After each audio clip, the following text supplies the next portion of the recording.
नमस्कार दोस्तों, कुंभ का महापर्व अपने समापन की तरफ है और ये विश्व का सबसे बड़ा आयोजन कहा जाता है क्योंकि 60 करोड़ लोगों ने महाकुंभ में त्रिवेणी संगम में स्नान किया, पुण्य के भागीदार बने। हमारे साथ हैं ब्रजमोहन अग्रवाल जी, जो छत्तीसगढ़ के पर्यटन, शिक्षा, संस्कृति मंत्री रहे हैं। उन्होंने भी स्नान किया और हमने भी स्नान किया कुंभ में। देखिए, बड़ा विवाद भी कुंभ को लेकर लगातार रहा और आपने स्नान किया। पहले तो आप अपना अनुभव शेयर कीजिए हमारे दर्शकों के साथ। मैं तो भगवान के प्रति नतमस्तक होता हूँ कि उन्होंने हमको ये सौभाग्य दिया कि विश्व का सबसे बड़ा देश को जोड़ने वाला, जिसमें आधी से ज़्यादा आबादी ने यहाँ पर जाकर अपनी श्रद्धा का, अपनी भावना का, अपने प्रेम का, अपनी प्रेरणा का इजहार किया है। और वहाँ की जो अनुभूति है वो अद्भुत है कि बिना बुलाए, बिना आमंत्रण के इतने लोग वहाँ पर पहुँच गए। और मैं तो मोदी जी को और योगी जी को धन्यवाद देना चाहूँगा कि उन्होंने इतनी ज़्यादा संख्या में आने वाले लोगों के लिए पर्याप्त व्यवस्थाएं की। कहीं किसी को कोई शिकायत नहीं है। शिकायत है तो जिनके राजनीतिक हित साधन नहीं हो रहे हैं उनको शिकायत है। ममता बनर्जी ने कहा कि मृत्यु कुंभ का नाम दिया। ममता बनर्जी तो कुछ भी कह सकती हैं क्योंकि वो तो सदैव असंतुष्ट हैं जी। तो उनके बारे में तो हम कि उनको इस प्रकार की बातें कहकर उन्होंने देश की 60 करोड़ जनता का अपमान किया है, गंगा माता का अपमान किया है, जमुना माता का अपमान किया है, सरस्वती माता का अपमान किया है और जनता इसको कभी बर्दाश्त नहीं करेगी। जैसे आपने कहा अग्रवाल साहब, वहाँ पे कोई वर्ण भेद नहीं, कोई वर्ग भेद नहीं, सब इकट्ठे स्नान कर रहे थे, किसी प्रकार की छुआछूत नहीं। और बावजूद उसके एक सीबीसी की छोटी सी रिपोर्ट आ गई कि गंगा जल दूषित हो गया। बाद में वैज्ञानिकों ने उसको झुठलाया। तो ये सब क्या है? देखिए, कुछ नहीं है।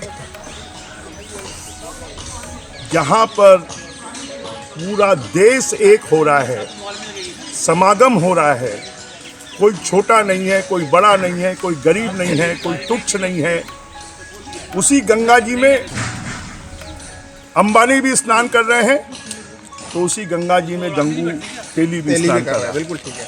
उसी गंगा जी में अगर एक रिक्शे वाला स्नान कर रहा है तो उसी गंगा जी में एक भिक्षाटन करने वाला भी स्नान कर रहा है। उसी गंगा जी में बड़े बड़े संत, महात्मा, महामंडलाचार्य और शंकराचार्य जी स्नान कर रहे हैं तो उसी गंगा जी में, उसी त्रिवेणी में आम आदमी भी स्नान कर रहा है। इससे बड़ा समता का भाव पैदा करने वाला और कोई दूसरा पर्व नहीं हो सकता। और ये पर्व ने पूरे देश को जोड़ने का काम किया है। महाकुंभ ने, प्रयागराज ने पूरे देश को एकता के सूत्र में पिरोया है। इसी के लिए हम मोदी जी को और योगी जी को बहुत बहुत धन्यवाद देंगे कि उन्होंने वहाँ आने वाले श्रद्धालुओं का पूरा ध्यान रखा।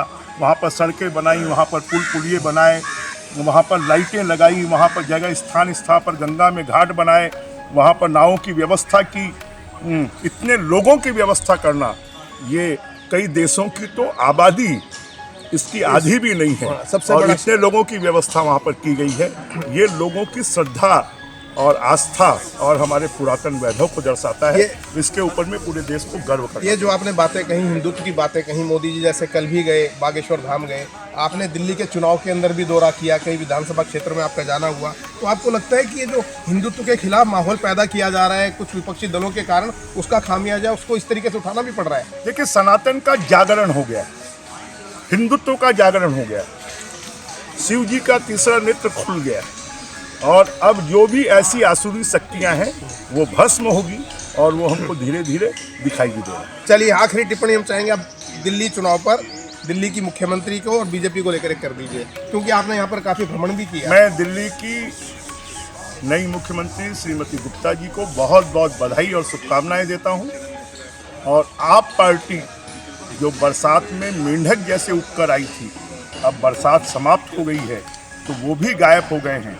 जनता ने उनको गायब कर दिया है और आने वाले समय में उनके कर्मों का फल उनको भुगतना पड़ेगा। बहुत बहुत धन्यवाद हमसे बात करने के लिए। सांसद ब्रजमोहन अग्रवाल, जो रायपुर से सांसद हैं, बहुत वरिष्ठ नेता हैं, बीजेपी के 8 बार मंत्री रह चुके हैं। उनका ये कहना है कि इस वक्त सनातन अपने वैभव की तरफ बढ़ रहा है और जो आसुरी शक्तियों का के रूप में जिस प्रकार से कार्य किया जाता है विपक्ष के तौर पर, तो उनको इस बात का खामियाजा उठाना पड़ेगा। अपने सहयोगी पंकज कुमार के साथ नमो इम्पैक्ट के लिए मैं अतुल सिंघल।